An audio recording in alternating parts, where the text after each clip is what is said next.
G'day and welcome to my channel. Here's another in the series of Brewer's Confessions. Do I always do VDK or diacetyl tests at home? No. Diacetyl is a volatile compound that gives beer a buttery or butterscotch aroma and flavour. It is one of the two major VDKs produced during fermentation. While diacetyl is intentionally used in some food products, it is generally considered an off flavour in beer. I don't want to overcomplicate this video, so at the end I'll throw a little bit of detail up on the screen if you want to go further into where diacetyl comes from or how it's formed, but I'm going to keep this simple so I don't want to confuse anybody. The reason I don't usually do a diacetyl test at home is I control my ferments really well. I use plenty of yeast. People often say I overpitch, but I don't overpitch. I just use enough yeast. It's usually 2 packs in a single batch. I'm not one of the brewers that underpitches to stress yeast, not all the time unless I really want to. I use yeast nutrients, I use good ingredients, I look after things and monitor things. That of course doesn't mean that I'm never going to get a case of diacetyl or VDK in my beer, of course. But under normal situations, once you're at, you've raised the temperature at the end to help finish off the ferment so the yeast doesn't get sluggish and things like that, and you're at the final gravity for those recommended 3 days that everyone recommends, that's more than enough time to get rid of any diacetyl in perfect conditions. It's usually 12, 24 hours, 36 max to get rid of diacetyl in a beer, in an ale, when you're in, the low 20s, 20 degrees, without any problem at all. And even with my lagers, I finish them off quite high anyway, but still, let's probably leave them a little bit longer and do a test on them. But for my regular ales, I don't do a test. This is a special batch of beer I'm doing this time. It's a collaboration batch between me and the zythologist. So I'm taking that little bit of extra care because it's not me drinking it. Even though I don't have a problem with diacetyl, 99.999% of the time, because this is going out to somebody else's house, I'm going to do the check. And he's asked if I've done the check anyway, and here's some proof. It's very, very easy to do. I'll show you how to do it now. So this is the batch of beer. It is a hazy. I can't say too much about it. It's a surprise for someone.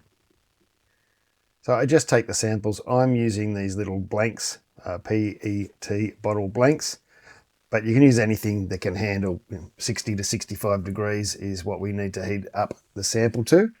So it just has to be able to handle that heat and be sealed. That cup I was filling up was just to clear the lines. So there's a control sample and my test sample. I just use my Brewer a lot of the time. Somewhere between 60 and 65 degrees. I put this in at 62. If you don't have a Brewer, you could just use a bucket of hot water. Leave it for 20 to 30 minutes. Get it out.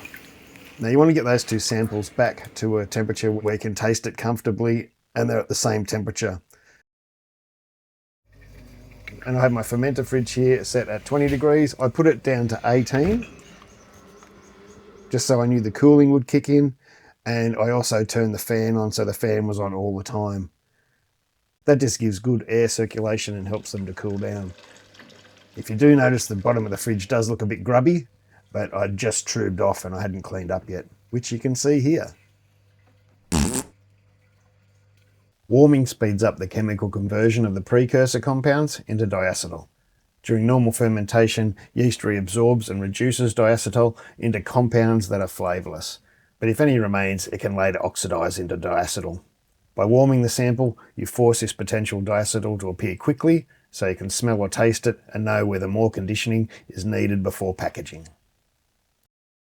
So here are my 2 samples here. They're just in these cups because it helps me when I'm having a taste of each. I can't lay it down on the table because they'll spill, obviously. You don't have to use containers like this. You could use little glass jars as long as they've got a lid. And you don't want too much headspace in the vessel. While you can still probably pick it up, it is quite volatile and can gas off quite quick. So yeah, and again, don't open these up and just leave them sitting around for an hour before you do it. It is a good idea if you've got a friend, you could do a blind taste and not tell them. I know which one is which, but I also know what I'm looking for. So it's that classic butter, popcorn, butterscotch. They're the best descriptors. There is other descriptors, but it's that butter, butterscotch, popcorn that everyone always talks about. So let's not muck around. Let's do it. They are going to be different, right? This one has been cooked for half an hour and then cooled down, and this one hasn't been cooked. So there is going to be slight differences, especially these is a very hoppy beer and a hazy beer because it's full of hops. So those hops are going to be cooked. So they're not going to be exactly the same. You're not sort of, even though you are looking for differences, you're looking for that butterscotch, not just that they're going to be a little bit different. It really is simple.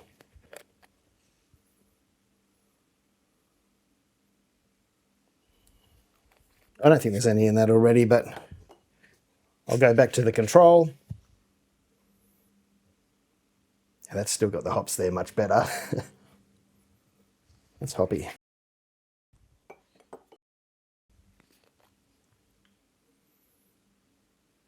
There's no diacetyl there. Doesn't taste very good after it's been cooked.